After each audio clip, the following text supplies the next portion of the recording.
Sejam muito bem-vindos a mais um vídeo do nosso canal Jurisprudência Ambiental. Aqui é onde a gente comenta jurisprudência, que é o conjunto de decisões judiciais que formam a ideia, a convicção de um tribunal e também decisões judiciais isoladas, de primeiro grau e também de segundo grau. Essa semana nós tivemos várias decisões importantes, tanto de segundo grau quanto de primeiro grau, tratando especificamente sobre nexo de causalidade, tipicidade e outras questões atinentes à culpa, à tipicidade no direito administrativo sancionador ambiental. E eu vou começar então comentando a primeira decisão da semana, no dia 13/4, que foi uma decisão em sede de ação civil pública proferido na 7ª Vara Federal Ambiental do Amazonas, e era uma ação civil pública em que foram incluídas 3 pessoas, o causador do dano e os posteriores proprietários. O grande ponto é que estavam cobrando 1,8 milhões de reais de danos morais desses posteriores proprietários que nada tiveram a ver com relação a este dano ambiental. Não havia nexo causal, mas em razão da interpretação equivocada da súmula 623 do STJ, o juiz condenou os posteriores adquirentes a pagar esse dano moral ambiental. Uma sentença de ação civil pública, então, e eu deixo uma crítica. Nesse caso, tem que cobrar o dano só existe quando há ato ilícito. E quem comete o ato ilícito é o responsável. Ele possui a responsabilidade. Já o dever propter rem, o dever de reparar o dano, ele sim pode ser cobrado, a obrigação de fazer, de todas as pessoas que, porventura, passaram na propriedade a partir do dano. Essa é uma leitura adequada, ponderada e razoável da questão da responsabilização civil ambiental. Quem cometeu ilícito, sim, deve pagar danos, e quem não cometeu e está tentando regularizar uma propriedade deve tão somente responder pelo dever propter rem de reparar o dano ambiental. A segunda decisão proferida foi em uma propriedade de Pacajá, na Justiça Federal da Vara de Tucuruí. Foi uma absolvição criminal muito bem feita e elogio a decisão. Por quê? Foi denunciada uma pessoa com base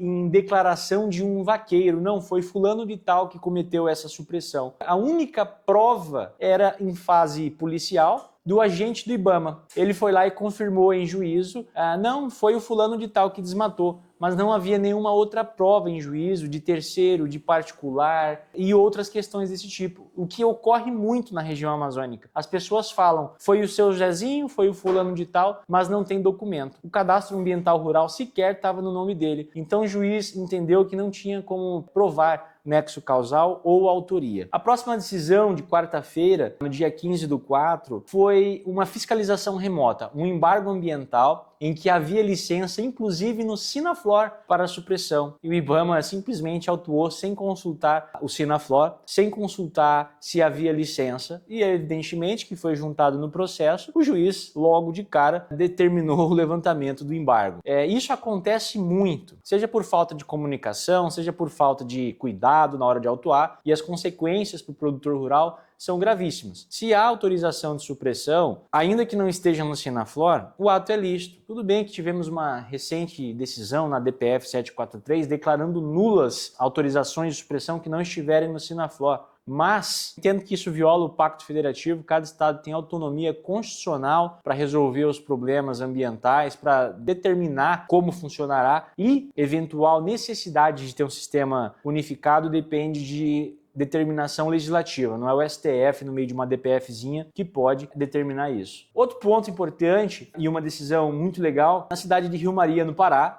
foi na 2ª Vara Federal de Marabá. Para suspender o embargo, o IBAMA estava exigindo reposição florestal, mas nesse caso não foi desmatamento, foi um fogo acidental. Então, por 2 motivos, por ausência de nexo causal e também por ausência de utilização da madeira, ou seja, foi um fogo, a pessoa não desejou, o juiz falou, olha, se você condicionar o levantamento do embargo à reposição florestal, isso é algo muito teratológico, algo ilegal, porque ele sequer usou a madeira. Então, como você vai obrigar alguém a realizar uma reposição florestal de algo que ele sequer fez, sequer utilizou? O IBAMA está indo para uma linha interpretativa com essa reposição florestal muito equivocada. A reposição florestal ela tem um intuito, que é manter os nossos estoques madeireiros e não reparar dano. A natureza dela não é de reparação de dano, é manter estoque madeireiro. Então, ou por meio da compra de crédito de reposição florestal, ou por meio desses plantios em áreas determinadas, geralmente em parques estaduais, em parques, tudo conforme a regulamentação do estado. Então está tendo uma grande confusão. A Instrução Normativa 08/2024, ao meu ver, é um fracasso no que toca essa parte. É uma obrigação acessória que não está atrelada à reparação do dano ou à finalidade do embargo ambiental, que é paralisar um ilícito. A próxima e última decisão judicial de hoje, dia 17/4, foi proferida na segunda vara de Cáceres. Basicamente, a pessoa foi autuada em março de 2016 por ausência da licença ambiental única. O IBAMA novamente exigiu essa licença.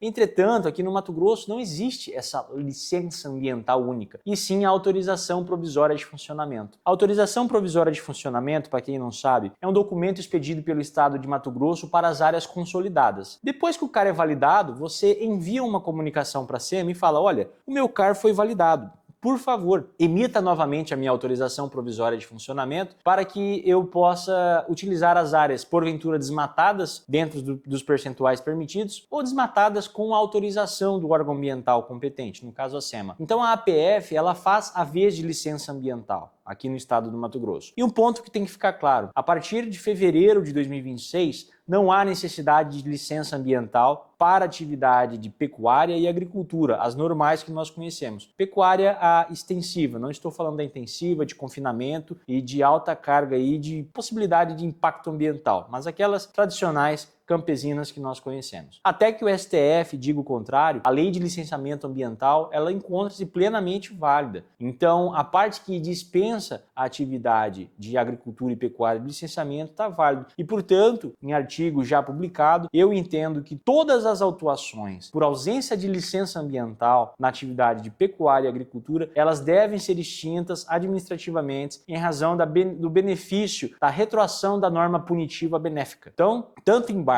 quanto a multa por ausência de licença, elas devem ser extintas com a retroação da norma ambiental, da norma punitiva, mais benéfica. Essas foram as decisões da semana. Todo dia eu leio decisões e percebo que há uma criatividade da fiscalização ambiental e às vezes do judiciário também. Essa semana publiquei um artigo no site, no dia 16/4, falando, por exemplo, de um julgado do Tribunal de Justiça do Mato Grosso, em que o desembargador falou assim sobre o embargo ambiental, de que ele não está atrelado à multa. E eu concordo com ele. Ele não está atrelado à multa, mas sim a possibilidade de punir alguém, a possibilidade de processar alguém. Ou seja, a medida cautelar, ela está vinculada ao ius puniendi, do artigo 51 do Código Florestal. O artigo 45 da Lei 9784, por sua vez, que rege as cautelares genéricas, elas sim não estão vinculadas a nenhuma questão de autuação, procedimento sancionatório ou punitivo, e sim simplesmente ao direito a ser protegido. Então essas são questões que a gente sempre vai analisar toda semana, e eu espero que vocês estejam gostando e acompanhando o nosso canal. Um grande abraço.